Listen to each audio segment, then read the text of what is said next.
കർത്താവിന്റെ പരിശുദ്ധമായ നാമം വാഴ്ത്തപ്പെടുമാറാകട്ടെ. ദൈവവചന പഠനത്തിനായി സൂം പ്ലാറ്റ്ഫോമിൽ വന്നിരിക്കുന്ന എല്ലാ കർത്താവിന്റെ വിലപ്പെട്ട ദാസന്മാർ, മാതാപിതാക്കൾ, സഹോദരന്മാർ എല്ലാവരെയും യേശുക്രിസ്തുവിന്റെ നാമത്തിൽ ഹൃദയാംഗമായി സ്വാഗതം ചെയ്തുകൊള്ളും.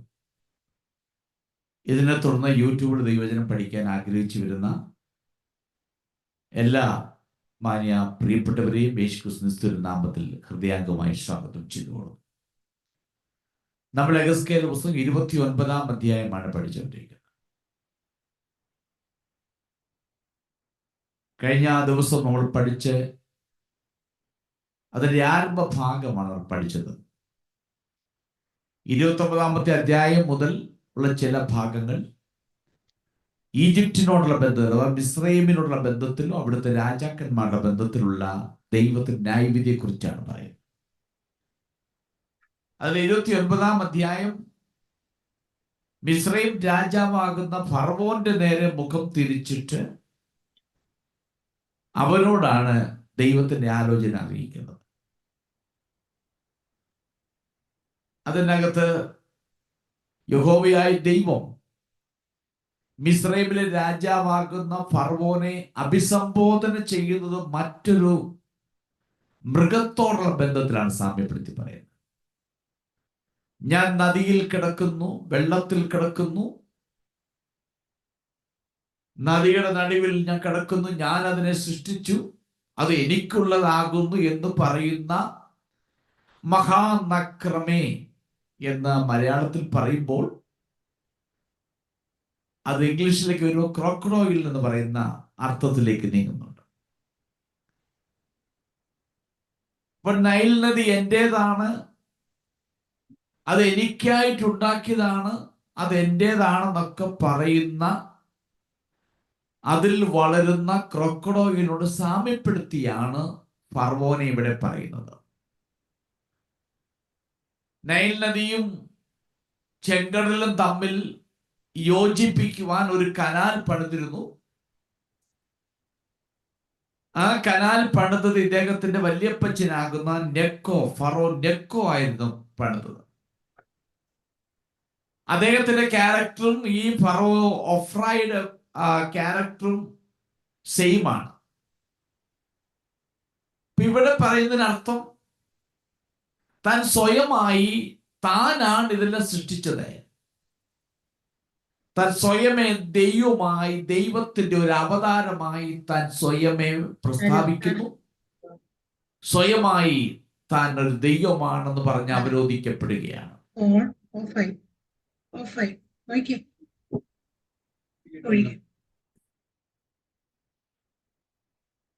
ആ നിലയിലേക്ക് നീങ്ങുന്നതായി നമുക്ക് കാണാൻ കഴിയുന്നുണ്ട്.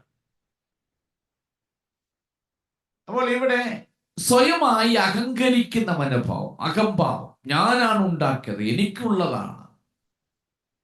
ഇതുപോലൊരു വ്യക്തിയെ നമുക്ക് ബാബിലോൺ രാജാവായ നെബൂഖദ്നേസരെ കുറിച്ച് കാണാൻ കഴിയുന്നുണ്ട്. എന്റെ ധനമഹത്വത്താൽ പണിതുയർത്തിയ മഹതിയാം ബാബിലോൺ അല്ലയോ എന്ന് പറഞ്ഞുകൊണ്ട് നിഗളിക്കുന്നതായി കാണുന്നുണ്ട്. സോർ രാജാവിനുണ്ടായ വീഴ്ചയുടെ കാരണവും നിഗളമായിരുന്നു. ദൂതന്മാരുടെ വീഴ്ചയ്ക്ക് കാരണം നിഗളമായിരുന്നു. അങ്ങനെ നിഗളം നിമിത്തം ഈ മിസ്രൈം രാജാവാകുന്ന ഒഫ്രയ്ക്കുണ്ടാകുന്ന ന്യായവിധിയെ കുറിച്ചാണ് ഈ ആരംഭ ഭാഗം തൊട്ടുകൊണ്ട് നീങ്ങുന്നത്. ഈജിപ്റ്റ്, അവിടെ ഫറവോൻ, നൈൽ നദി, ഇതെല്ലാം തങ്ങളാൽ സൃഷ്ടിക്കപ്പെട്ടതാണ്, തങ്ങളാണ് അതിന്റെ ഉടമസ്ഥാവകാശം. ഇസ്രായേലിന്റെ ദൈവമാകുന്ന യഹോവയല്ല ഇതൊന്നും സൃഷ്ടിക്കപ്പെട്ടത് എന്ന് പറഞ്ഞാൽ ദൈവത്തിന്റെ സൃഷ്ടിതാവ് എന്ന് പറയുന്ന സ്ഥാനത്തോടും ഉള്ള ബഹുമാനമില്ലാത്ത നിലയിൽ, അതിനെ അംഗീകരിക്കാത്ത നിലയിലുള്ളതായ ഒരു സംഭാഷണ രീതിയാണ് ഒഫ്ര ഇവിടെ ഉപയോഗിച്ചിരിക്കുന്നത്. അവരുടെ വല്യപ്പച്ചൻ ഒരിക്കൽ മോശയോട് ചോദിച്ച അങ്ങനല്ലേ, എബ്രായ ദൈവം ആരാണ് ഞാൻ അവനെ അനുസരിക്കുവാൻ? അപ്പൊ ദൈവത്തിന്റെ പ്രവർത്തനങ്ങളെയും ദൈവത്തിന്റെ സിസ്റ്റത്തെയും ദൈവത്തിന്റെ സൃഷ്ടിപ്പിനെ എല്ലാം അതിനോട് പ്രതികരിക്കുന്നത് നെഗറ്റീവായിട്ട്, അതൊന്ന് ഞങ്ങൾ ഉണ്ടാക്കിയതാണ്, ഞങ്ങളുടേതാണ് എന്ന് പറയുന്ന നിലയിലാണ്. ഇവിടെ ഇതിനകത്തുള്ള ഈ നൈൽ നദിയിലുള്ളതായ മുതലകൾ അഥവാ ക്രൊക്കഡോയിൽ,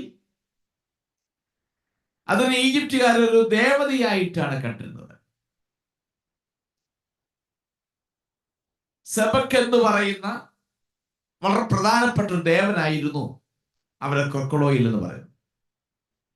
ഇപ്പൊ യഹോവയായ ദൈവം ആ ക്രൊക്കഡോയോട് സാമ്യപ്പെടുത്തിയാണ് പറഞ്ഞിരിക്കുന്നത്.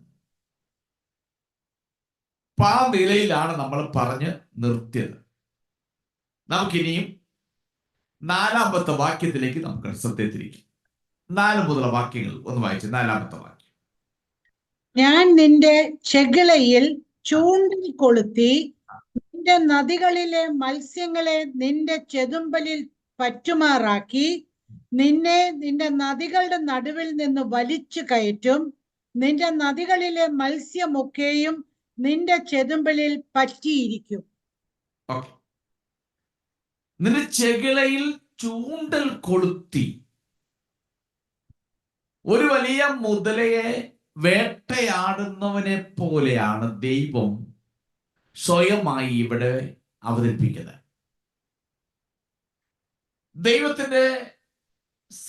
ദൈവത്തിന്റെ സൃഷ്ടിതാവ് എന്ന നിലയിൽ അംഗീകരിക്കുവാനും ബഹുമാനിക്കുവാനും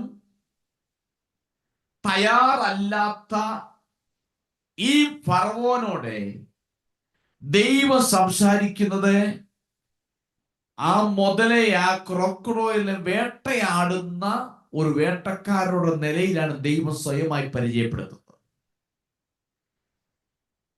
ദൈവം ഈജിപ്തിനെ തടയുകയും പിടിച്ചെടുക്കുകയും അതിനെ സ്ഥലം മാറ്റുകയും ചെയ്യുന്ന യഹോവ പ്രഖ്യാപിക്കുക. അതാണ് ചെകിളയിൽ ചൂണ്ടൽ കൊളുത്തി നിന്നെ മരുഭൂമിയിൽ കൊണ്ടുപോകും, നിന്റെ നദികളിലെ മത്സ്യങ്ങളെ നിന്റെ ചെതുമ്പലിൽ പറ്റുമാറാക്കും എന്നൊക്കെ പറയുമ്പോൾ അതിൽ നിന്ന് വലിച്ചെടുത്ത് ഇവനെ എവിടെയോ കൊണ്ടുപോകുമെന്ന് പ്രഖ്യാപിക്കുകയാണ്. നൈൽ നദിയിൽ നിന്നൊരു മുതലയെ കൊളുത്തിട്ട് അല്ല ചൂണ്ടൽ കൊളുത്തി ഉപയോഗിച്ച് പുറത്തെടുക്കുന്നത് പോലെ ദൈവം അവരെ ഭയങ്കരമായ നിലയിൽ അവിടെ പൊക്കിയെടുത്ത് വെളിയിൽ കൊണ്ടുപോകുമെന്നാണ് പറയുന്നത്. മനുഷ്യൻ മുതലയെ പിടിക്കുന്ന പോലെ ദൈവം ഒഫ്ര എന്ന് പറയുന്ന ആളിനെ പിടിക്കും, ശിക്ഷിക്കും. അവൻ അഹങ്കരിച്ചിരിക്കുന്നതിനാൽ ദൈവം ഒഫ്രയെ ആ സ്ഥാനത്ത് നിന്നും വലിച്ചിടും, താഴെ ഇറക്കും. അവൻ പറയുന്നത്, നദിക്കകത്ത് ഞാൻ കിടക്കുകയാണ്, നദി എന്റേതാ. ഇപ്പൊ യഹോവേ ദൈവം പോകുന്ന ചെകിളയ്ക്കകത്ത് ചൂണ്ടലിട്ട് ആ നദിയിൽ നിന്ന് പൊക്കിയെടുത്ത് മാറ്റാൻ വേണ്ടി പോവുകയാണ്. ആ സ്ഥാനത്തു നിന്നും അവനെ മാറ്റാൻ വേണ്ടി പോവുകയാണ്.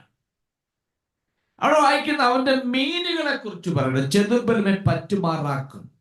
അവന്റെ മീനുകൾ, ഇത് ഈജിപ്ഷ്യൻ ജനതയാണ് അർത്ഥമാക്കുന്നത്, മിസ്രൈമിലെ ജനത. ദൈവം അവയെ മൃഗങ്ങൾക്കും പക്ഷികൾക്കും ഭക്ഷണമായി അവശേഷിപ്പിക്കും. ഇതിന്റെ അർത്ഥം ആളുകൾ, മറ്റാരും ഇവിടെ മൃതദേഹം അടക്കം ചെയ്യുകയില്ല. ഈജിപ്തിനെതിരായി ഈ തന്റെ ഉദ്ദേശങ്ങൾ നേടിയെടുക്കാൻ ദൈവം ബാബിലോണിനെ ഉപയോഗിക്കുമെന്ന് ഈ ഭാഗത്ത് വളരെ വ്യക്തമായി പറയുന്നു. അവിടെ വായിക്കും, നിങ്ങളുടെ നദികളിലെ മത്സ്യങ്ങളെ ഒക്കെയും നിന്റെ ചെതുമേൽ പറ്റിപ്പിടിച്ചിരിക്കും. ഞാൻ നിന്നെയും നിന്റെ നദികളിലെ മത്സ്യങ്ങളെ ഒക്കെയും മരുഭൂമിയിലേക്ക് എറിഞ്ഞു കളയും.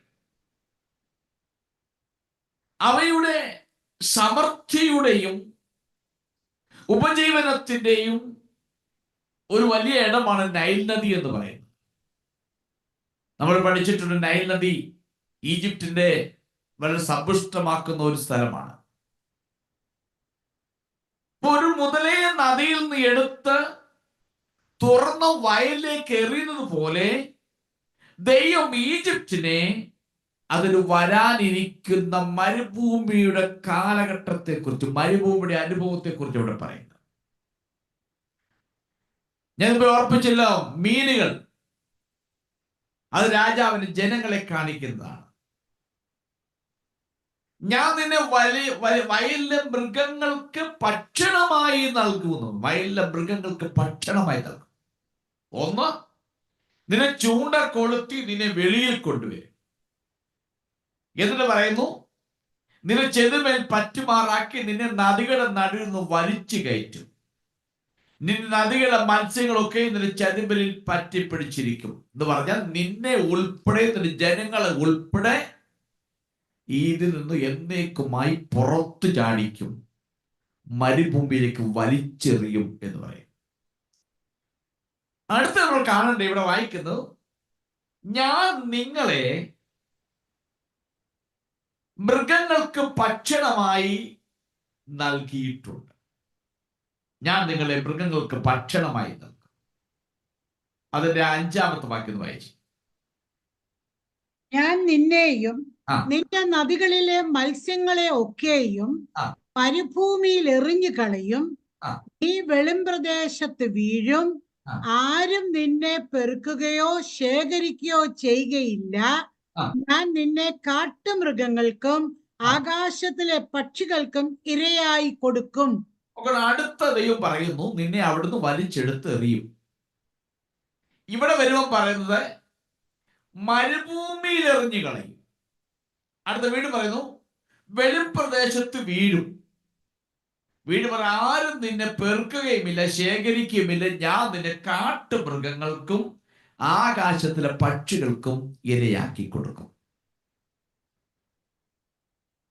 എന്ന് പറഞ്ഞാൽ ഫറവോനും ഫറവോന്റെ ജനതകളും ഈജിപ്തും അപമാനിക്കപ്പെടും.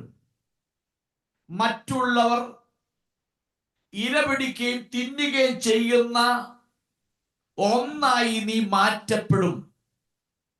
കാട്ടുമൃഗങ്ങൾക്കും നീ ഒരു ഇരയായി മാറും. ആകാശത്തിലെ പറവകൾക്ക് നീ ഒരു ഭക്ഷണമായി മാറും. ഇരപിടിക്കുകയും തിന്നുകയും ചെയ്യുന്ന ഒരു ഭക്ഷ്യവസ്തുവായി നീ മാറ്റപ്പെടും എന്ന് പറയുന്നു. ഇതിനകത്ത് മറ്റൊരു കാര്യമുണ്ട്. മിസ്രൈമിൽ അഥവാ ഈജിപ്തിൽ നമ്മൾ ഏറ്റവും പഠിക്കുമ്പോൾ കണ്ടിട്ടുള്ള മമ്മീസ്, ശവകുടീരങ്ങളെ കുറിച്ച് പഠിച്ചിട്ടുണ്ട്. അവിടുത്തെ രാജാക്കന്മാർ, റാണികൾ, പ്രധാനപ്പെട്ട ആളുകൾ മരിക്കുമ്പോൾ അവരെ പ്രത്യേകമാകുന്ന നിലയിൽ സുഗന്ധദ്രവ്യങ്ങളൊക്കെ ഇട്ടടക്കി എത്ര വർഷം കഴിഞ്ഞാലും ഒരു കേടും കൂടാതെ ഇരിക്കുന്ന നിലയിലാണ് അതിനെ അടക്കം ചെയ്യുന്നത്. അതിനെയാണല്ലോ മമ്മീസ് എന്ന് വിളിക്കുന്നത്.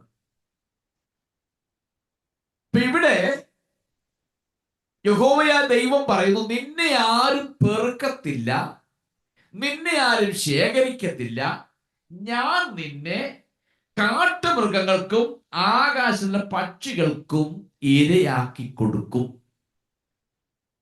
ഇത് ഈജിപ്തുകാരെ സംബന്ധിച്ച് വേദന ഉണ്ടാക്കുന്ന ഒരു കാര്യമാണ്. രാജാവിന് വേദന ഉണ്ടാക്കുന്ന കാര്യമാണ്. കാരണം മരിച്ചു കഴിയുമ്പോൾ അവർക്ക് ലഭിക്കുന്ന ഏറ്റവും വലിയ ബഹുമതികളിൽ ഒന്നാണ്, അവരുടെ ഏറ്റവും വലിയ സംസ്കാരങ്ങൾ ഒന്നാണ്. നമുക്കറിയാം, ആ കാലഘട്ടത്തിൽ ഏറ്റവും വലിയ സംസ്കാരം ഈജിപ്ഷ്യൻ സംസ്കാരമായി. അപ്പൊ അവരുടെ ഇടയിലുള്ള സംസ്കാരം, ശവകുടീരങ്ങൾ, ഇതൊക്കെ വളരെ പ്രാധാന്യത അർപ്പിക്കുന്നതാണ്. അപ്പോൾ രാജാവ് ഒഫ്ര എന്ന് പറഞ്ഞ രാജാവ് മരിക്കുമ്പോൾ, അവരോട് ചേർന്നുള്ള ആളുകൾ മരിക്കുമ്പോൾ അവർക്ക് വേണ്ടി തയ്യാറാക്കപ്പെട്ട ശവകുടീരത്തിൽ വെക്കുന്ന ഇടം ഉണ്ടാക്കി അതിനകത്ത് കിടത്തി ഇരുത്തി സുഗന്ധദ്രവ്യങ്ങളൊക്കെ ഇട്ട് മൂടി അതിനെ എക്കാലത്തും തലമുറകൾ എത്ര മാറിയാലും അത് ആളുകൾ കാണത്തക്ക നിലയിലാണ് അവരെ അടക്കം ചെയ്യുന്നത്. അത് ഇപ്പോൾ ഇവിടെ യഹോവയായ ദൈവം അതിന്റെ മേൽ കൈവച്ചു. അതിന്റെ മേൽ കൈവച്ചപ്പോൾ, കാരണം അവർക്കത് താങ്ങാൻ കഴിയാത്ത കാര്യമാണ്. അവരുടെ മേൽ കൈവച്ചിട്ട് ഇപ്പൊ പറയാണ്, ഞാൻ അടക്കാൻ സമ്മതിക്കുന്നില്ല. നിന്റെ മമ്മീസും ശവകുടിയിലെ ഒന്നും നിന്നോടുള്ള ബന്ധത്തിൽ കാണുകയില്ല.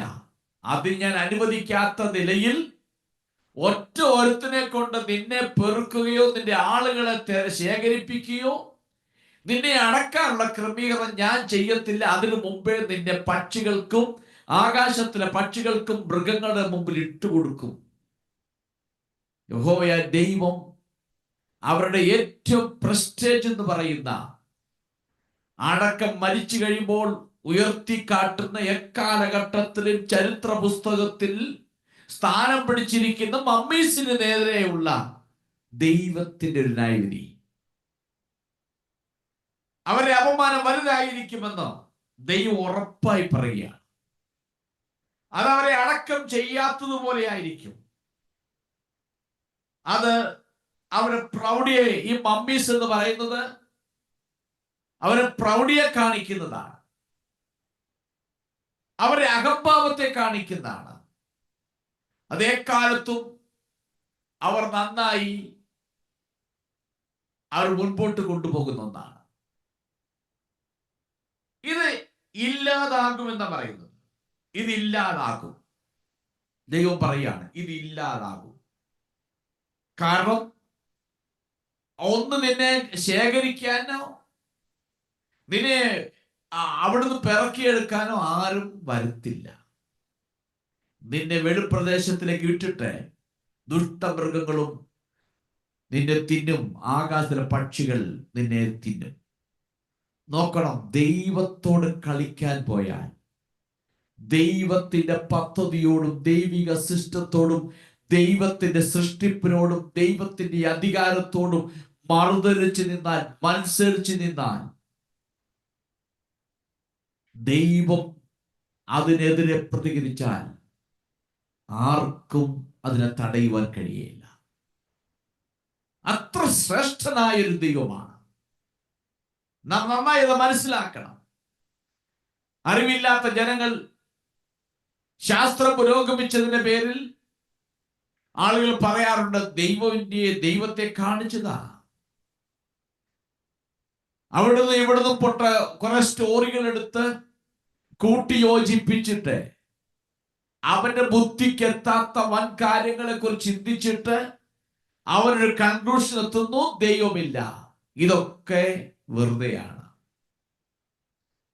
എന്നാൽ ഇന്ന് രാത്രിയിൽ അങ്ങനെ കേൾക്കുന്നവരോട്, യൂട്യൂബിലൂടെ ആരും ശ്രദ്ധിക്കുന്നുണ്ടെങ്കിൽ അവരോട് ഞാൻ പറയട്ടെ, ദൈവമില്ല എന്ന് നീ പറഞ്ഞു വാദിച്ചു നടക്കുന്നെങ്കിൽ ദൈവം നിന്നോട് എതിർത്താൽ, ദൈവം തൊടേണ്ട സ്ഥാനങ്ങൾ തൊട്ടാൽ നിനക്ക് പിടിച്ചു നിൽക്കാൻ കഴിയത്തില്ല എന്ന് യാഥാർത്ഥ്യം ഈ രാത്രി ചരിത്രത്തിലൂടെ ഞാൻ ഓർപ്പിച്ചുണർത്തുകയാണ്. ഇതെല്ലാം നടന്ന ചരിത്ര യാഥാർത്ഥ്യങ്ങളാണ്. നെബൂഖദ്നേസർ രാജാവ് മത്സരിച്ചു, ബേൽശസ്സർ മത്സരിച്ചു, സോർ രാജാവ് മത്സരിച്ചു, ഈജിപ്തിലെ രാജാവ് മത്സരിച്ചു. പക്ഷെ അവർക്കാർക്ക് പിടിച്ചു നിൽക്കാൻ കഴിയില്ല ദൈവത്തിന്റെ ന്യായവിധിയുടെ മുൻപിൽ. അതുകൊണ്ട് ഞെളിയാതെ ഭയപ്പെടുക എന്ന് ദൈവത്തിന്റെ വചനത്തിൽ വായിക്കുന്നുണ്ട്. ഇനി നമുക്ക് 6-7 വാക്യത്തിലേക്ക് നമുക്ക് നീങ്ങാം. മിസ്രൈം നിവാസികൾ ഇസ്രായേൽ ഗൃഹത്തിനൊരു ഓടക്കോലായിരുന്നത് കൊണ്ട് അവരൊക്കെയും ഞാൻ യഹോവ എന്നറിയും.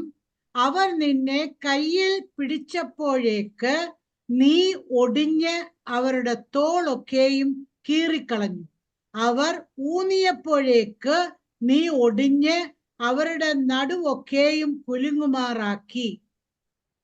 ഓക്കെ, ഈ 2 വാക്യങ്ങൾ മിസ്രൈം ജനത്തിന്റെ ബലഹീനതയെ കാണിക്കുന്നതാണ്. ഇസ്രായേൽ ജനം, നമുക്കറിയാം, ഏറിയ നാളുകൾ അവിടെ പ്രവാസത്തിൽ അടിമത്തത്തിലായിരുന്നു. ദൈവം അവിടുന്ന് അവരെ ഒരു സുപ്രഭാതത്തിൽ വിളിച്ച് വെളിയിൽ കൊണ്ടുവന്നപ്പോ മരുഭൂമിയിൽ കൂടെ കയറി കഴിഞ്ഞപ്പോൾ ദൈവം പറഞ്ഞു, ഒരു കാരണവശാലും മിസ്രൈമിലേക്ക് പോകരുത്, മിസ്രൈമിൽ നിന്ന് കുതിരകൾ വാങ്ങരുത്, മിസ്രൈമുകാരുടെ ഇനി യാതൊരു ബന്ധത്തിനും പോയേക്കല്ലെന്ന് ദൈവം വ്യക്തമായി പറഞ്ഞിരുന്നു. ഇവിടെ വന്ന് രാജ്യത്ത് വന്ന് സെറ്റിലായി കഴിഞ്ഞ് രാജാവായി, രാജാക്കന്മാരായി, രാജ്യമായി, പടജനമായി ഒക്കെ കഴിഞ്ഞു കഴിഞ്ഞപ്പോൾ ഇവരുടെ പ്രതിസന്ധി ഘട്ടങ്ങളിൽ ഇസ്രായേൽ ജനം നേരെ ആശ്രയിക്കാൻ പോയത് ഈജിപ്തുകാരുടെ ഇടയിലാണ്, മിസ്രൈമിലേക്ക്. അപ്പൊ അങ്ങനെ ആശ്രയിക്കാൻ പോയപ്പോൾ ഉണ്ടായ അനുഭവത്തെ കുറിച്ചാണ് ഈ 6ഉം 7ഉം വാക്യം പറയുന്നത്. ഇവിടെ മിസ്രൈമിനെ അനുയോജ്യമാകുന്ന ഞാങ്ങണയോട് സാമ്യപ്പെടുത്തിയ പറയുന്നത്. ഞാങ്ങണ, അത് ഓടക്കോൽ എന്ന് മലയാളത്തിൽ പറയുമ്പോൾ ഇംഗ്ലീഷ് ട്രാൻസ്ലേറ്റ് റീഡ്. ഞാങ്ങണ വളരെ ബലമില്ലാത്ത ഒരു ചെടിയാണ്. നീലനദിയുടെ തീരങ്ങളിലും മറ്റും മിസ്രൈമിൽ ധാരാളം, ഈജിപ്തിന്റെ നദിക്കരകളിൽ ധാരാളമായി കാണപ്പെടുന്ന ഒരു ബലമില്ലാത്ത ചെടിയാണ് ഈ ഞാങ്ങണ എന്ന് പറയുന്നത്. അതിന്റെ നാടാണ്, ഞാങ്ങണയുടെ നാടാണ് ഈജിപ്റ്റ്. ആ ഞാങ്ങണയോട് സാമ്യപ്പെടുത്തിയാണ് ഈജിപ്തിനെ ആലങ്കാരികമായി പറയുന്നത്. എന്ന് പറഞ്ഞാൽ ഈജിപ്തിനെ ആര് വിശ്വസിക്കുന്നുവോ അവർ പരാജയപ്പെടും. ഈജിപ്തിനെ ആര് വിശ്വസിക്കുന്ന ഏകജാതി ഇസ്രായേൽ ജനമാണ്. ദൈവം വ്യക്തമായി പറഞ്ഞിട്ടുണ്ട്, ഒരു കാരണവശാലും അവനെ ആശ്രയിക്കല്ല, അവങ്കിലേക്ക് പോകല്ല എന്നൊക്കെ പറഞ്ഞാലും കാലങ്ങൾ പലതും മാറിയപ്പോൾ ഇസ്രായേൽ പൂർണ്ണമായും ആശ്രയിക്കുന്നത് ഈ ഞാങ്ങണയ്ക്ക് തുല്യമാകുന്ന ഈജിപ്തുകാരെയാണ്. ഒരു തകർന്ന ഞാങ്ങണയെ കുറിച്ചാണ് ഇവിടെ പറഞ്ഞത്. ഒന്ന് പറയുന്നു, ഇസ്രായേൽ ഗ്രഹത്തിൽ നീ ഒരു ഓടക്കോലായിരിക്കുന്നത് കൊണ്ട് എന്ന് പറഞ്ഞാൽ ഞാങ്ങണയ്ക്ക് തുല്യമാണ്. തൊട്ടാൽ നീ ഒടിഞ്ഞു പോകും. നിന്നെ ഒരിക്കലും ആശ്രയിക്കാൻ ഒക്കത്തില്ല. അതൊരു വിശ്വാസമില്ലായ്മ കാണിക്കുകയാണ്. ഒരു കാലത്തും നിന്നെ ആശ്രയിക്കാൻ സാധിക്കത്തില്ലെന്നും നിനക്ക് അവരെ രക്ഷിക്കാൻ കഴിയത്തില്ല എന്നും നന്നായി ഉറപ്പിച്ചു പറയുന്ന ഒരു ഭാഗമാണ് ഈ ഞാങ്ങളോട് സാമ്യപ്പെടുത്തി മിസ്രൈമിനെ കുറിച്ച് പറയും. ഒരു രാഷ്ട്രം എന്ന നിലയിൽ ഈജിപ്തുകാർ ഇസ്രായേലിനെ സഹായിക്കുന്നതിൽ പരാജയപ്പെട്ടു. അവർ പലപ്പോഴും ഈജിപ്തുകാർ ഇസ്രായേലിന് വാഗ്ദാനങ്ങൾ കൊടുത്തിട്ടുണ്ട്. എന്നാൽ ആ വാഗ്ദാനങ്ങൾ പൂർത്തീകരിക്കാൻ കഴിഞ്ഞിട്ടില്ല. ഇപ്പോൾ സിദക്കിയാവ്, ഇസ്രായേലിലെ യഹൂദയിലെ അവസാനത്തെ രാജാവായിരുന്ന സിദക്കിയാവ് കാലങ്ങൾ കുറെ കഴിഞ്ഞപ്പോൾ ബാബിലോണിനെ എതിർക്കുവാൻ വേണ്ടി കൂട്ടുപിടിച്ചത് ഈജിപ്തിൻ രാജാവിനെയാണ്. തക്ക സമയത്ത് വന്നപ്പോൾ ഈജിപ്തിലെ രാജാവ് ഞങ്ങൾ നിന്നോട് കൂടെ ഉണ്ട്, ഞങ്ങൾ സഹായിക്കാം എന്നെല്ലാം പറഞ്ഞ് അവസാനം ബാബിലോൺ എത്തിക്കഴിഞ്ഞപ്പോൾ ഈജിപ്തിലെ രാജാവ് സൈന്യവും ഓടി രക്ഷപ്പെട്ടു. ഇസ്രായേൽ ജനത്തെ സഹായിക്കാൻ കഴിഞ്ഞില്ല, പരാജയപ്പെട്ടു പോയി അവിടെ. ആ വാക്യം നമുക്ക് 6ഉം 7ഉം പറയുന്ന വാക്യങ്ങളിൽ പറയുന്ന അക്ഷരാർത്ഥത്തിൽ അത് സിദക്കിയാവിനോടുള്ള ബന്ധത്തിൽ നിവർത്തിക്കപ്പെട്ടു. അതാണ് നീ ഓടക്കോലായിരിക്കുന്ന പോലെ ഞാൻ ഓടക്കോലായിരിക്കുന്നത് കൊണ്ട് അവരൊക്കെയും ഞാൻ യഹോവ എന്നറിയും. 2, അവർ നിന്നെ കയ്യിൽ പിടിച്ചപ്പോഴൊക്കെ നീ ഒടിഞ്ഞു, നിനക്ക് ബലമില്ലാതെ പോയി. അവരുടെ തോളൊക്കെയും കീറിപ്പോയി, അവർക്ക് തന്നെ നഷ്ടമായി പോയി. നിന്നെ ചാരി നിന്നു, നിന്റെ തോൾ കൈയിട്ട് നിന്നു, പക്ഷെ നീ ഒടിഞ്ഞു പോയ ഒരു വടിയെ പോലെ ആയതുകൊണ്ട് അവർ താഴോട്ട് വീണ് തോള് പോയി, അവരുടേത് ഷോൾഡർ പോയി ജനത്തിന്. അടുത്ത പറയുന്നത്, അവർ ഊന്നിയപ്പോഴൊക്കെ നീ ഒടിഞ്ഞു, അവർ നടുവൊക്കെ കുരുങ്ങുമാറാക്കി. 3 കാര്യങ്ങളാണ് പറഞ്ഞത്. 1, അവർ കയ്യിൽ പിടിച്ചപ്പോഴൊക്കെ ഒടിഞ്ഞു പോയി, അവർ ഊന്നിയപ്പോഴൊക്കെ ഒടിഞ്ഞു പോയി. നീ ഒരു ഓടക്കോലായി തീർന്നിരിക്കുന്നു പറഞ്ഞാൽ വെറും ഞാങ്ങണ പോലെ ആയതുകൊണ്ട് നീ ബലമില്ലാത്ത ഒന്നായി തീർന്നു എന്ന് പറഞ്ഞാൽ ഇസ്രായേലിനോട് പറഞ്ഞു ആശ്രയിക്കൽ എന്ന് പറഞ്ഞപ്പോൾ അത് കൂടാതെ ആശ്രയിച്ചു ഇവർ സഹായിക്കാമെന്ന് പറഞ്ഞു. യഹോവയായ ദൈവം അവരുടെ രാജ്യത്ത് ഏറ്റവും അധികമായി വളർന്ന ഞാങ്ങളോട് സാമ്യപ്പെടുത്തി പറയാണ്, നിന്നേലൊന്ന് ആശ്രയിച്ചു, നിന്റെ തോളത്ത് കൈയിട്ടു, അവരുടെ തോൾ പോയി. നിന്നെ ഊന്നി നടക്കാൻ ശ്രമിച്ചു, അത് ഒടിഞ്ഞു പോയി, അവർ നടുവൊടിഞ്ഞു. ശരിയാ, സിദെക്കീയാവ് കാലഘട്ടത്തിൽ ഈജിപ്തുകാരെ ആശ്രയിച്ചു. അതിന് മുൻപുള്ള രാജാക്കന്മാർ പലപ്പോഴും ഈജിപ്തിനെ ആശ്രയിച്ചപ്പോഴൊക്കെ പരാജയപ്പെട്ടു. ഈജിപ്തുകാർക്ക് ഇസ്രായേലിനെ രക്ഷിപ്പാൻ കഴിഞ്ഞില്ല. അത് അക്ഷരാർത്ഥത്തിൽ നിവർത്തിക്കപ്പെട്ടതാണ്. അതുകൊണ്ട് വേദപുസ്തകം പല ഭാഗത്തും ഈജിപ്തുകാരെ ഞാങ്ങളോട് സാമ്യപ്പെടുത്തി വേദപുസ്തകം പല ഭാഗത്തും പറഞ്ഞിട്ടുണ്ട്. നമുക്ക് ഒരു വേദഭാഗം വായിക്കാം. 2 രാജാക്കന്മാരുടെ പുസ്തകം 18-ാം അധ്യായത്തിന്റെ 21-ാമത്തെ വാക്യം നമുക്ക് വായിക്കാം. 2 Kings chapter 18 verse 21. ചകഞ്ഞ ഓടക്കോലായ ഈ മിസ്രയീമിലല്ലയോ നീ ആശ്രയിക്കുന്നത്? അതിന്മേൽ ഒരുത്തൻ ഊന്നിയാൽ അത് അവന്റെ ഉള്ളം കയ്യിൽ തറച്ചുകൊള്ളും. മിസ്രയീം രാജാവായ ഫറവോൻ തന്നിൽ ആശ്രയിക്കുന്ന ഏവർക്കും അങ്ങനെ തന്നെയാകുന്നു. നോക്കണം, ഇവിടെ നീ ആശ്രയിച്ചത് ആരെയാ? ഒരു ബലമില്ലാത്ത ഞാങ്ങളെ നീ ആശ്രയിച്ചു. അത് ഒടിഞ്ഞു, നിന്റെ കൈക്കകത്ത് അത് കേറി. നീ ബലമില്ലാത്ത ഞാൻ ആശ്രയിച്ചിരിക്കുന്നു എന്ന് ഞാങ്ങളെ ഈജിപ്റ്റോട് സാമ്യപ്പെടുത്തിയാണ് 2 രാജാക്കന്മാരുടെ പുസ്തകത്തിൽ എടുത്തു പറയുന്നത്. അവർ നിന്നിൽ ചാരി നിന്നപ്പോൾ നിങ്ങൾ തകർന്നു. തന്നിമിത്തം അവർ നടുവൊടിഞ്ഞു. ബാബിലോൺ സാമ്രാജ്യത്തിനെതിരെ ഇസ്രായേലിനെ സഹായിക്കുവാൻ ഈജിപ്തിന്റെ ശക്തിയിൽ യഹൂദന്മാർ ആശ്രയിച്ചു. യഹൂദന്മാർ പ്രതീക്ഷിച്ചു, ഓ, ഈജിപ്തിൻ രാജാവ് ഒഫ്ര മിടുക്കന, ധാരാളം സൈന്യങ്ങളുണ്ട്, ബാബിലോൺ എതിർക്കുവാൻ അവന് കഴിയും എന്നൊക്കെ പറഞ്ഞിട്ട് നേരെ ആശ്രയിച്ചത് ഒഫ്രയിൽ ആശ്രയിച്ചു. യഹൂദന്മാർ പ്രതീക്ഷിച്ചു. എന്നാൽ അവർ ഇസ്രായേലിനോട് ബന്ധത്തിൽ ഇസ്രായേൽ ഗ്രഹത്തിനെ ഒരു ഞാങ്ങണ കൊണ്ടുണ്ടാക്കിയ വടിയെ പോലെ ആയിപ്പോയി ഈജിപ്റ്റ്. ഒരു പ്രയോജനമില്ലാതെ ഈജിപ്റ്റ് ദൈവത്തിൽ ന്യായവിധിയുടെ ലക്ഷ്യത്തിൽ എത്തിച്ചേർന്നു. ഒരു പ്രയോജനമില്ലാത്തതായി തീർന്നു. നമുക്കൊരു വേദഭാഗം വായിക്കാം. ജെരമ്യാ പ്രവചനം 37-ാം അധ്യായത്തിന്റെ 7-ാമത്തെ വാക്യം. ജെരമ്യാ ചാപ്റ്റർ 37 verse 7.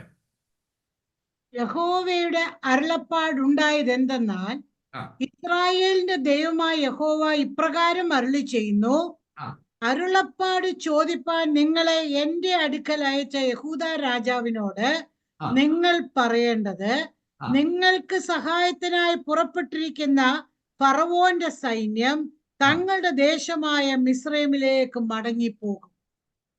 ഇപ്പോൾ സഹായമൊക്കെ ആവശ്യപ്പെട്ട് സഹായിക്കുമെന്നൊക്കെ കരുതി. ഇപ്പൊ പറയാണ്, ഞങ്ങൾ എന്ത് ചെയ്തു? ഞങ്ങളുടെ സൈന്യം തിരിച്ചുപോയി. അപ്പൊ സഹായത്തിനായുള്ള സിദെക്കീയാവിന്റെ അഭ്യർത്ഥനയോട് ഫറവോൻ ഒഫ്രയുടെ ഒരു ഹാഫ് ഹാർട്ടഡ് അർത്ഥഹൃദയത്തോടുള്ള പ്രതികരണത്തിന്റെ വ്യക്തമായ ഒരു പരാമർശമാണിത്. നമുക്ക് ഈ ഭാഗത്തുനിന്നും ഒരു കാര്യം വ്യക്തമായി പഠിക്കാനുണ്ട്. ഞാൻ മുമ്പൊരിക്കൽ അത് ഓർപ്പിച്ചതാണ്.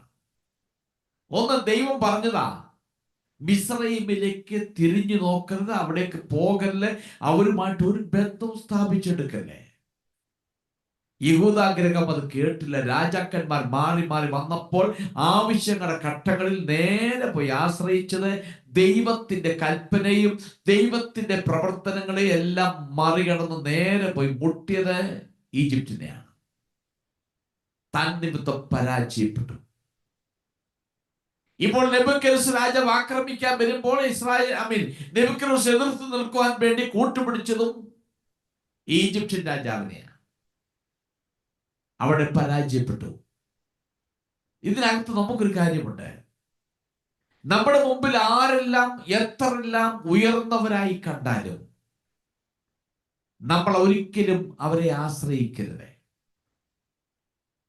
ഒരു ദൈവമകൻ എന്ന നിലയിൽ, ഒരു ദൈവമകൾ എന്ന നിലയിൽ, ലോകപ്രകാരം നമ്മുടെ കണ്ണിന് മുൻപിൽ നമ്മൾ ചിന്തിക്കുക അവർ വലിയ മിടുക്കന്മാരാണ്, അവർക്ക് കഴിവുണ്ട്, അവർ ശക്തരാണ് എന്നൊക്കെ ചിന്തിച്ച് നാം അവളെ ആശ്രയിച്ചാൽ ഇന്ന് രാത്രി പറയട്ടെ, അതെല്ലാം ഞാങ്ങണയുടെ വടി പോലെ മാത്രമാണ്. തക്ക സമയത്ത് വരുമ്പോൾ അത് ഒടിഞ്ഞു പോകും.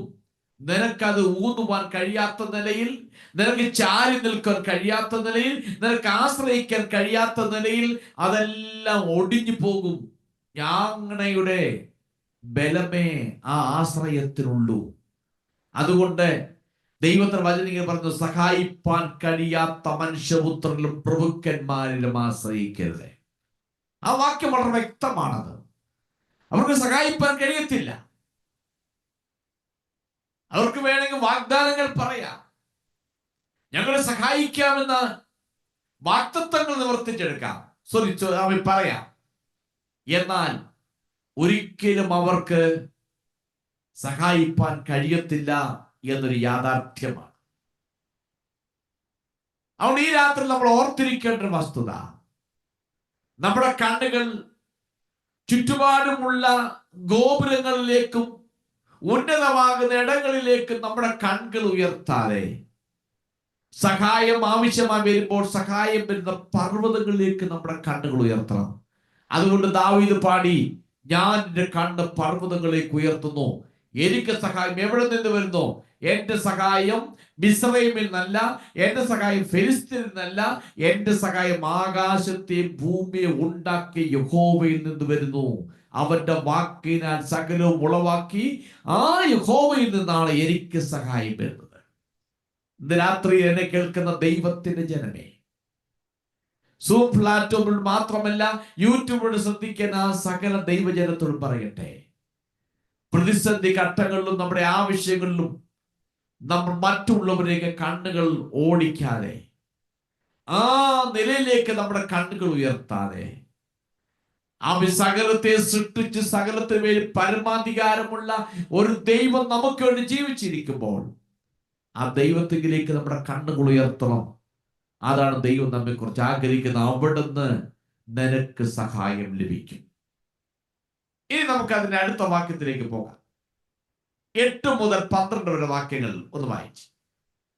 അതുകൊണ്ട് യഹോവയായ കർത്താവ് ഇപ്രകാരം അരുളി ചെയ്യുന്നു, ഞാൻ നിന്റെ നേരെ വാൾ വരുത്തി നിങ്കിൽ നിന്ന് മനുഷ്യനെയും മൃഗത്തെയും ഛേദിച്ചു കളയും. മിസ്രയീം ദേശം പാഴും ശൂന്യവുമായി തീരും. ഞാൻ യഹോവ എന്നവർ അറിയും. നദി എനിക്കുള്ളതാകുന്നു, ഞാൻ അതിനെ ഉണ്ടാക്കിയിരിക്കുന്നു എന്ന് അവൻ പറഞ്ഞുവല്ലോ. അതുകൊണ്ട് ഞാൻ നിനക്കും നിന്റെ നദികൾക്കും വിരോധമായി ഇരുന്ന് മിസ്രയീം ദേശത്തെ സെവേനെ ഗോപുരം മുതൽ കൂശിന്റെ അതിർത്തി വരെ അശേഷം പാഴും ശൂന്യവുമാക്കും. മനുഷ്യന്റെ കാൽ അതിൽ കൂടി കടന്നു പോകയില്ല, മൃഗത്തിന്റെ കാൽ അതിൽ ചവിട്ടുകയുമേയില്ല. 40 സംവത്സരത്തേക്ക് അതിൽ നിവാസികളില്ലാതെ ഇരിക്കും. ഓക്കെ, യഹോവ രാജാവിനെയും ഈജിപ്തിനെയും ശിക്ഷിക്കുമെന്ന് വളരെ വ്യക്തമായി ഭാഗത്ത് പറയും. ബാബിലോണെ ഈജിപ്തിലേക്ക് ദൈവമായി അമ്മ ആക്രമിക്കാൻ വേണ്ടി അയക്കും. ഈ ഭാഗത്ത് നദിയുടെ കാര്യം എടുത്ത് ആവർത്തിച്ച് പറയുന്നുണ്ട്. 8-ാമത്തെ വാക്യത്തിൽ പറയുന്നുണ്ട്, അടുത്ത വാക്യത്തിലും പറയുന്നുണ്ട്. അപ്പൊ ഈ ആവർത്തിച്ച് 9-ാമത്തെ വാക്യത്തിൽ 10-ാമത്തെ വാക്യത്തിൽ ആവർത്തിച്ച് പറയുന്നു, നദിയുടെ കാര്യം എടുത്തെടുത്ത് പറയുന്നുണ്ട്. അപ്പൊ എന്ന് പറഞ്ഞാൽ ആ നദി അവർക്കൊരു പ്രൈഡായിരുന്നു, ഒരു പ്രൗഡായി കണ്ടിരുന്നു. അതുകൊണ്ടാണ് യഹോവയായ ദൈവം തന്റെ പ്രസ്താവനയുടെ നടുവിൽ ഈ പ്രാവശ്യമെല്ലാം ആ പ്രസ്താവന ട്വിസ്റ്റ് ചെയ്യുന്ന നിലയിലായിരുന്നു. ഈജിപ്തുകാർ അവിടെ നൈൽ നദിയിൽ വിശ്വസിച്ചിരുന്നു. അവർക്ക് ദൈവത്തിന്റെ സഹായമോ ദൈവത്തിന്റെ അനുഗ്രഹമോ അതൊന്നും അവർക്ക് വേണ്ട. അവർക്ക് വേണ്ടത് നൈൽ നദിയുടെ അനുഗ്രഹം മതി. അവർ നൈൽ നദിയെ പൂർണ്ണമായും ആശ്രയിച്ചിരുന്നു, അതിൽ വിശ്വസിച്ചിരുന്നു, അതൊരു ദേവതയായി അതിനെ കണക്കാക്കിയിരുന്നു. അതുകൊണ്ടാണ് മിസ്രൈമിലെ ബാധകൾ ഒന്ന് നൈൽ നദിയിലെ വെള്ളം രക്തമായി തീർന്നു വായിക്കുന്നത്. ആദ്യം തൊട്ടത് അവരുടെ ഏറ്റവും അധികം വിശ്വസിച്ചിരുന്ന, അവർ ആശ്രയിച്ച നൈൽ നദിയാണ് ബാധയുടെ ഒന്നാമത്തെ പ്രാവശ്യം ടച്ച് ചെയ്തത്. അതാണ് ഈ ഭാഗത്ത് പറയാം. ദൈവത്തിന്റെ ന്യായവിധി അവിടെ വായിക്കുന്നത്, ഞാൻ മനുഷ്യനെയും മൃഗങ്ങളെ ഒക്കെ ഛേദിച്ചു കളയും. 8-ാമത്തെ വാക്യത്തിൽ വായിക്കുന്നു, ഞാൻ നിന്റെ നേരെ വാൾ വരുത്തി നിങ്കിൽ നിന്ന് മനുഷ്യനെയും മൃഗത്തെയും ഛേദിച്ചു കളയും. മിസ്രയീം ദേശം പാഴ് ശൂന്യമായി തീരും. ദൈവത്തിന്റെ ന്യായവിധി യുദ്ധത്തിലുണ്ടാകുന്ന വാളിലൂടെ നിന്റെ നേരെ വരുമെന്ന് പറയുക. അത് മനുഷ്യനെയും മൃഗത്തെയും നശിപ്പിക്കും. മറ്റു രാജ്യങ്ങളിലേക്ക്, പ്രവാസത്തിലേക്ക് ഞാൻ നിന്നെ അയക്കും. ഈജിപ്തിന്റെ അഹങ്കാര നിമിത്തം, അഹംഭാവ നിമിത്തം ഈ വിധി അവരുടെ മേൽ വരും. നോക്കണം, വലിയ മമ്മീസും നൈൽ നദി ദൈവമായി കണ്ട് തന്നിമിത്തം ഒരു രാജ്യം അഭിവൃദ്ധിക്കപ്പെടുന്നു എന്നൊക്കെ പറഞ്ഞ് ചിന്തിച്ചിരുന്ന രാജ്യം ദൈവത്തിന് മുമ്പാകെ ദൈവം അയക്കുന്ന ന്യായവിധിയിലൂടെ മനുഷ്യനും മൃഗവും നശിപ്പിക്കും. അവിടുന്ന് ജനം പ്രവാസത്തിലേക്ക് പോകും എന്ന് വളരെ വ്യക്തമായി പറയുകയാണ്. ഇത് നൈൽ നദിയെ കേന്ദ്രീകരിച്ച് ഒരു ന്യായവിധിയെ വരുന്നത്. അതാണ് ഇവിടെ എടുത്തു പറയുന്നത്. ഇവിടെ വായിക്കുന്നുണ്ടല്ലോ 9-ാമത്തെ ഭാഗത്ത്, നദി എനിക്കുള്ളതാകുന്നു, ഞാൻ അതിനെ ഉണ്ടാക്കിയിരിക്കുന്നു എന്ന് അവൻ പറഞ്ഞുവല്ലോ. അതുകൊണ്ട് ഞാൻ നിനക്കും നിന്റെ നദികൾക്ക് വിരോധമായിരിക്കുന്നു. കാരണം അവൻ എടുത്തു പറയുന്നു, നദി എന്റേതാണ്, ഞാൻ ഉണ്ടാക്കിയതാണ്. അപ്പൊ അതുകൊണ്ട് ദൈവം ഇപ്പോൾ തൊട്ടിരിക്കുന്നത് നൈൽ നദിയെ തൊട്ടിരിക്കുകയാണ്. നൈൽ നദിയെ കേന്ദ്രീകരിച്ചാണ് ഇപ്പോൾ തൊട്ടിരിക്കുന്നത്. കാരണം നദി എന്റേതാണ്, ഞാൻ അതിനെ ഉണ്ടാക്കിയിരിക്കുന്നു എന്ന് ഈജിപ്തിൻ രാജാവ് കൂടെ പറയുന്നുണ്ട്. അതുകൊണ്ട് ദൈവം ഇപ്പോൾ അതിനെ തൊട്ടിരിക്കുകയാണ്. അതിന്റെ 10-ാമത്തെ വാക്യം കൂടെ പറഞ്ഞ് ഈ രാത്രി നമ്മുടെ ചിന്ത ഇവിടെ അവസാനിപ്പിക്കും. 10-ാമത്തെ വാക്യത്തിൽ ഒരു ഗോപുരത്തെ കുറിച്ച് പറയുന്നുണ്ട്. സെവനെ ഗോപുരം, സൈറേനെ ഗോപുരം എന്ന് വായിക്കുന്നു. ഇവിടെ ഗോപുരം ഒന്ന് വിവർത്തനം ചെയ്തിരിക്കുന്ന പദം സൂയസിനടുത്തുള്ളതായ ഒരു സ്ഥലത്തോടെ പരാമർശിച്ച് പറയുന്നുണ്ട്. പുറപ്പാട് പുസ്തകം 14-ാം അധ്യായം 2-ാമത്തെ വാക്യത്തിൽ ആ സ്ഥലം പറയുന്നത് ഒന്ന് വായിച്ചു. യഹോവ പിന്നെയും മോശയോട് കൽപ്പിച്ചത് എന്തെന്നാൽ, നിങ്ങൾ തിരിഞ്ഞ് മിഗ്ദോലിനും കടലിനും മധ്യേ ബാൽ സെഫോന് സമീപത്തുള്ള ഹിറോത്തിനരികെ പാളയമിറങ്ങണമെന്ന് ഇസ്രായേൽ മക്കളോട് പറക. ഓക്കെ, അപ്പോൾ ഇത് സൂയസിനടുത്തുള്ള മിഗ്ദോൻ എന്ന് പറയുന്ന ഒരു പദം ഈ വാക്യത്തിൽ പരാമർശിച്ചിട്ടുണ്ട്. അതുകൊണ്ട് വേദപണ്ഡിതന്മാർ പറയുന്നത് ഈ പട്ടണമാണ്, ഇതൊരു പട്ടണമാണ്. അതിനാൽ മിഗ്ദോൻ ആണ് ഇവിടെ ഉദ്ദേശിക്കുന്നത്. മിഗ്ദോൻ മുതൽ സയീൻ വരെ, അത് എത്യോപ്യ രാജ്യത്തിന്റെ അതിർത്തി വരെ ആയിരിക്കണം. മറ്റൊരു വിധത്തിൽ പറഞ്ഞാൽ ദേശത്തിന്റെ മുഴുനീളവും ഈജിപ്തിലെ അങ്ങേ അറ്റത്തെ തെക്കൻ അതിർത്തിയിലുള്ള ഒരു പട്ടണമായിരുന്നു സൈൻ. ഇത് ആധുനികമായി പറയുമ്പോൾ അസുവാൻ എന്ന് പറയുന്നു, അതിനെ പ്രതികരിക്കുന്നു. അത് ഇന്ന് അവശിഷ്ടങ്ങൾക്കിടയിൽ കിടക്കുന്ന ഒരു സ്ഥലമായി മാറ്റും. ഇവിടെ വായിക്കുന്നത് മനുഷ്യന്റെ കാലം മൃഗത്തിന്റെ കാലും അതിൽ ചവിട്ടുകയില്ല. അവിടെ 40 വർഷം നീണ്ടു നിൽക്കുന്ന ഈജിപ്തിന് വലിയൊരു നാശം സംഭവിക്കുമെന്ന് ദൈവം ഉറപ്പായി പറഞ്ഞു. 40 വർഷം ശൂന്യമായി കിടക്കുന്ന നഗരത്തിലുള്ള ഒരു വിജനമാകുന്ന ഒരു ജനതയായിരിക്കും അത്. ഞാൻ ഈജിപ്തുകാരെ ജാതികളുടെ ഇടയിലേക്ക് ചിതറിച്ചു കളയും, പ്രവാസത്തിലേക്ക് ഞാൻ കൊണ്ടുപോകും. യഹൂദരുടെ നേതാക്കളും ജനങ്ങളും